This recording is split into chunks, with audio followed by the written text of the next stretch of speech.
Само еден потврден случај на шуга во основното училиште во селото Романовце, информираа денеска надлежните од одделението за епидемиологија при Центарот за јавно здравје Куманово.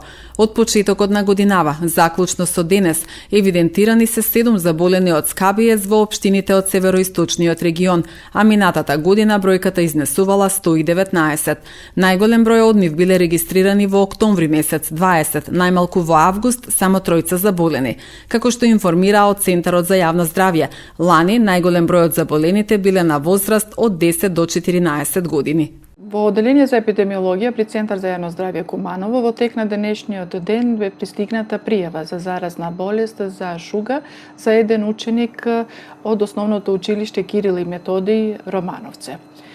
Во однос на случајот направен епидемиолошки увид во училиштето, каде што се дадени следниве препораки.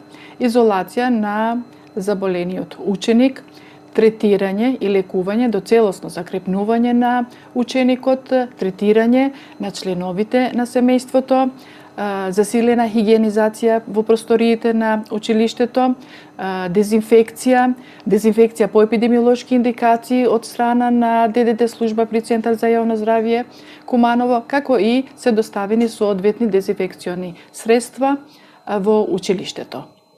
Сестрата е во изолација, меѓутоа не е заболена од скабиез. Заклучно со овој момент немаме информации или известување дека некој од учениците развил симптоми на болесна, на кожната болест асоцирани со скабиез, така да можеме да кажеме слободно дека нема простор за паника и дека состојбата е под контрола. Инкубацијата е долга, може да биде од 1, 2 до 4, 6 и до 8 недели.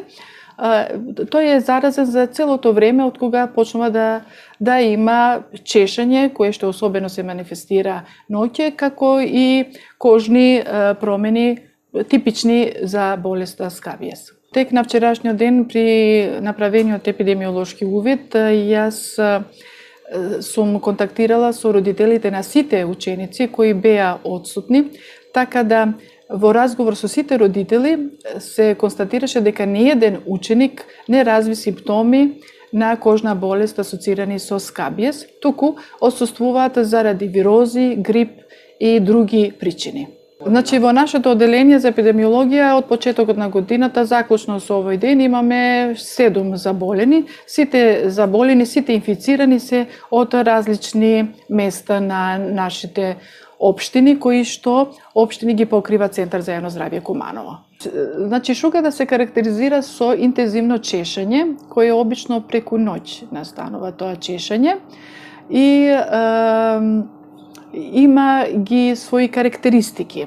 Значи, ги има кожните промени помеѓу прстите, на рацете, на стапалата, околу стомакот, на пазувот и така, и слични места. Секогаш е препорака да се одржи хигиената на највисоко ниво, иако во некој случај тоа и не значи, оти паразитот може да обстанува во гардеробата, во ткаенините, дури па и до 72 часа.